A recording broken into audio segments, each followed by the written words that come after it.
The Story of a Mother. A mother sat there with her little child. She was so downcast, so afraid that it should die.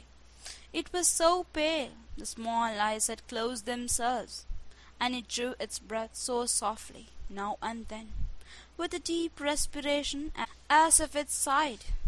And the mother looked still more sorrowfully on the little creature. Then a knocking was heard at the door, and in came a poor old man, wrapped up as in a large horse cloth, for it warms one, and he needed it, as it was the cold winter season. Everything out of doors was covered with ice and snow, and the wind blew so that it cut the face. As the old man trembled with cold, and the little child slept a moment, the mother went and poured some ale into a pot, and set it on the stove, that it might be warm for him. The old man sat and rocked the cradle, and the mother sat down in a chair close by him, and looked at her little sick child, that drew its breath so deep, and raised its little hand. "Do you not think that I shall save him?" said she. "Our Lord will not take him from me." And the old man, it was Death himself. He nodded so strangely, it could just as well signify yes as no. And the mother looked down in her lap, and the tears ran down over her cheeks. Her head became so heavy. She had not closed her eyes for 3 days and nights, and now she slept, but only for a minute, when she started up and trembled with cold. "What is that?" said she, and looked down on all sides, but the old man was gone, and her little child was gone. He had taken it with him, and the old clock in the corner purred and purred. The great leaden weight ran down to the floor. Bump! And then the clock also stood still. But the poor mother ran out of the house and cried aloud for her child. Out there in the midst of the snow there sat a woman in long black clothes, and she said, "Death has been in thy chamber, and I saw him hasten away with thy little child. He goes faster than the wind, and he never brings back what he takes." "Oh, only tell me which way he went," said the mother. "Tell me the way, and I shall find him." "I know it," said the woman in the black clothes. "But before I tell it, thou must first sing for me all the songs thou hast sung for thy child. I am fond of them, I have heard them before. Night I saw thy tears whilst thou sangst them." "I will sing them all, said the mother. "But do not stop me now. I may overtake him. I may find my child." But night stood still and mute. Then the mother wrung her hands, sang and wept, and there were many songs, but yet many more tears. And then night said, "Go to the right, into the dark pine forest. Thither I saw Death take his way, with thy little child." The roads crossed each other in the depths of the forest, and she no longer knew whither she should go. Then there stood a thorn bush. There was neither leaf nor flower on it. It was also in the cold winter season, and ice flakes hung on the branches. "Hast thou not seen Death go past with my little child?" said the mother. Yes, said the thorn bush, "but I will not tell thee which way he took, unless thou wilt first warm me up at thy heart. I am freezing to death. I shall become a lump of ice." And she passed the thorn bush to her breast so firmly that it might be thoroughly warmed, and the thorns went right into her flesh, and her blood flowed in large drops. But the thorn bush shot forth fresh green leaves, and there came flowers on it in the cold winter night. The heart of the afflicted mother was so warm, and the thorn bush told her the way she should go. She then came to a large lake, where there was neither ship nor boat. The lake was not frozen sufficiently to bear her, neither was it open, nor low enough that she could wade through it, and across it she must go if she would find her child. Then she lay down to drink up the lake, and that was an impossibility for a human being, but the afflicted mother thought that a miracle might happen nevertheless. "Oh, what should I not give to come to my child?" said the weeping mother, and she wept still more, and her eyes sunk down in the depths of the waters, and became two precious pearls. But the water bore her up as if she sat in a swing, and she flew in the rocking waves to the shore on the opposite side, and where there stood a mile broad, strange house. One knew not if it were a mountain with forests and caverns, or if it were built up. But the poor mother could not see it. She had wept her eyes out. "Where shall I find Death, who took away my little child?" said she. "He has not come here yet," said the old grave woman, who was appointed to look after Death's great green house. "How have you been able to find the way hither, and who has helped you?"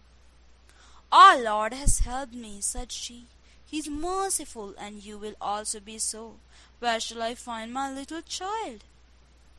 "Nay, I know not," said the woman, "and you cannot see. Many flowers and trees are withered this night. Death will soon come and plant them over again.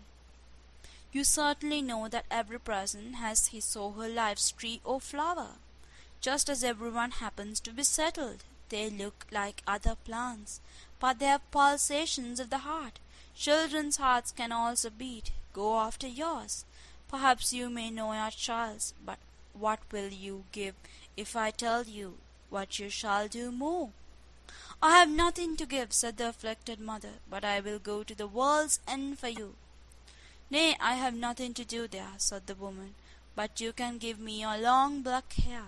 You know yourself that it is fine and that I like. You shall have my white hair instead, and that's always something." "Do you demand nothing else?" said she. "That I will gladly give you." And she gave her fine black hair, and got the old woman's snow white hair instead. So they went into Death's great green house, where flowers and trees grew strangely into one another. There stood fine hyacinths under glass bells, and there stood strong-stemmed peonies. There grew water plants, some so fresh, others half sick. The water snakes lay down on them, and black crabs pinched their stalks. There stood beautiful palm trees, oaks and plantains. There stood parsley and flowering thyme. Every tree and every flower had its name. Each of them was a human life. The human frame still lived, one in China and another in Greenland, round about in the world. There were large trees in small pots, so that they stood so stunted in growth, and ready to burst the pots in other places. There was a little dull flower in rich mould, with moss round about it, and it was so petted and nursed. But the distressed mother bent down over all the smallest plants, and heard within them how the human heart beat, and amongst millions she knew her child's. "There it is!" cried she, and stretched her hands out over a little blue croquet, hung quite sickly on one side. "Don't touch the flower," said the old woman, "but place yourself here, and when Death comes, I expect him every moment. Do not let him pluck the flower up, but threaten him that you will do the same with the others.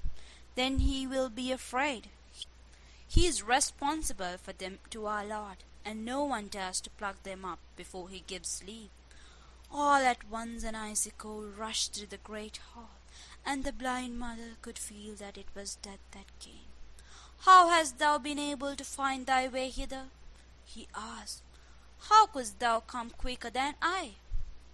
"I am a mother," said she, and Death stretched out his long hand towards the fine little flower, but she held her hands fast around his, so tight, and yet afraid that she should touch one of the leaves. Then Death blew on her hands, and she felt that it was colder than the cold wind, and her hands fell down powerless.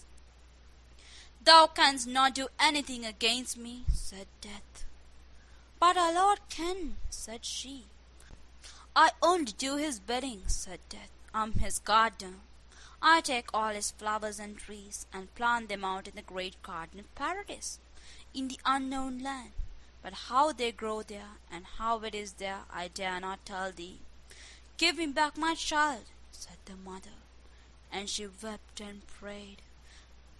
At once she seized hold of two beautiful flowers close by with each hand, and cried out to Death, I will tear all thy flowers off, for I am in despair. Touch them not, said Death. Thou sayest that thou art so unhappy, and now thou wilt make another mother equally unhappy. Another mother, said the poor woman, and directly let go her hold of both the flowers. There thou hast thine eyes, said Death. I fished them up from the lake. They shone so bright, I knew not they were thine. Take them again, they are now brighter than before. Now look down into the deep well close by. I shall tell thee the names of the two flowers thou wouldst have torn up, and thou wilt see their whole future life, their whole human existence, and see what thou wast about to disturb and destroy.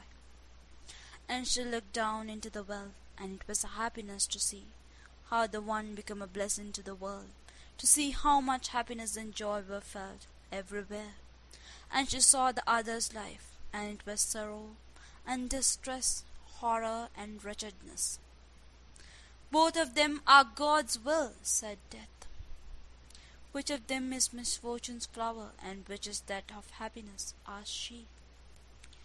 That I will not tell thee, said Death, but this thou shalt know from me, that the one flower was thy own child. It was thy child's fate thou sawest, thy own child's future life.